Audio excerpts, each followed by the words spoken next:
दोस्तों the legend Kader Khan, जिन्होंने 90s के दशक में हमें खूब एंटरटेन किया, जिनके डायलॉग्स आज के शॉर्ट्स वीडियो में लाखों करोड़ों व्यूज लाते हैं, जिनके गोविंदा के साथ ऑन स्क्रीन केमिस्ट्री अनबीटेबल थी, लोगों को बहुत भाती थी। कादर साहब द्वारा लिखे गए डायलॉग वाले फिल्म में all time blockbuster super hit रही है, चाहे वो लावारिस हो, चाहे हिम्मत वाला हो, चाहे कुली नंबर 1। सवाल ये आता है, क्या लोग कादर साहब को भूल गए?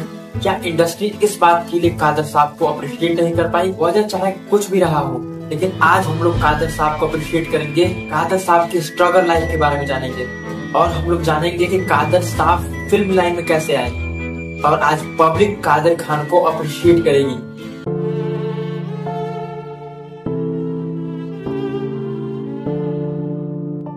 सबसे पहले कादर साहब की जर्नी यानी शुरुआती दिनों के बारे में जानेंगे। कादर खान का जन्म 22 अक्टूबर 1937 को काबुल अफगानिस्तान में हुआ था। कादर खान के पिता का नाम अब्दुल रहमान खान और माता का नाम इकबाल बेगम था। जब कादर खान बहुत छोटे थे तब उनका पूरा परिवार काबुल से मुंबई के कमाठीपुरा इलाके, जो उस समय की बेहद तंग और गरीब बस्ती मानी जाती थी, वहां आकर बस गए। कादर साहब के वालिद यानी पिताजी मजदूरी का काम करते थे, जिससे घर का खर्च चलाना बेहद मुश्किल था। इसीलिए कादर खान को पढ़ाई के साथ साथ घर के कामों में भी हाथ बटाना पड़ता था। कभी कभी एक वक्त खाने के लिए भी संघर्ष करना पड़ता था। गरीबी के कारण उनका पढ़ाई छोड़ने का भी मन किया, समय आया, लेकिन उनकी माँ ने उन्हें पढ़ाई के प्रति इंस्पायर किया। देखिए कादर साहब क्या बोलते हैं। तू क्या कर कि तू पढ़, तू कुछ मत कर, तू पढ़, मैं हूँ, मैं मुसीबतों से जंग करूंगी। मेरी वालिदा ने इस तरीके से पढ़ कहा। कादर खान ने अपनी प्राइमरी एजुकेशन मदरसे से प्राप्त की है और माध्यमिक शिक्षा के लिए म्युनिसिपल स्कूल गए हैं और अपनी आगे की पढ़ाई के लिए इस्माइल यूसुफ कॉलेज मुंबई से सिविल इंजीनियरिंग की डिग्री प्राप्त की है और उन्होंने कुछ समय तक MH Baba Siddiqui college of engineering में बतौर प्रोफेसर पढ़ाया। तो सवाल ये आता है कि वे फिल्मों में कैसे आए?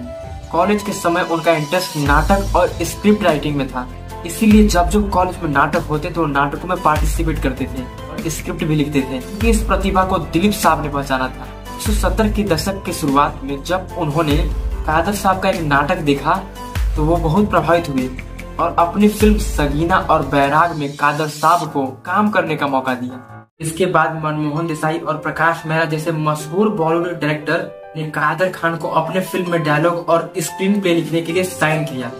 कादर खान ने अमिताभ बच्चन की कई सुपरहिट फिल्मों के डायलॉग लिखे, जैसे अमर अकबर एंथनी, मुकद्दर का सिकंदर, लावारिस, शराबी, कुली। उन्होंने एज एन एक्टर 1973 में दाग फिल्म से डेब्यू किया और धीरे धीरे हमारे दिलों में छा गए। कादर खान ने अपने पूरे फिल्मी करियर में 300 से भी ज्यादा फिल्मों में अभिनय किया है और 200 से अधिक फिल्मों के डायलॉग लिखे हैं। इसके बाद भी इंडस्ट्री ने उन्हें अप्रिशिएट नहीं किया, उन्हें उस टाइप का लाइफ टाइम अचीवमेंट नहीं मिला। कादर खान, आई लव कादर खान को लाइफ टाइम अचीवमेंट क्यों नहीं मिला? उनको इंडस्ट्री ने ड्यू नहीं दिया, उनको भूल गए लोग। यहाँ पे लाइफ टाइम अचीवमेंट सिर्फ एक्टर्स को ही मिलता है। क्या इस इंटरव्यू के सुनने के बाद मुझे लगा कि क्या कादर खान को सच में लाइफ टाइम अचीवमेंट नहीं मिला है जो वो डिजर्व करते थे?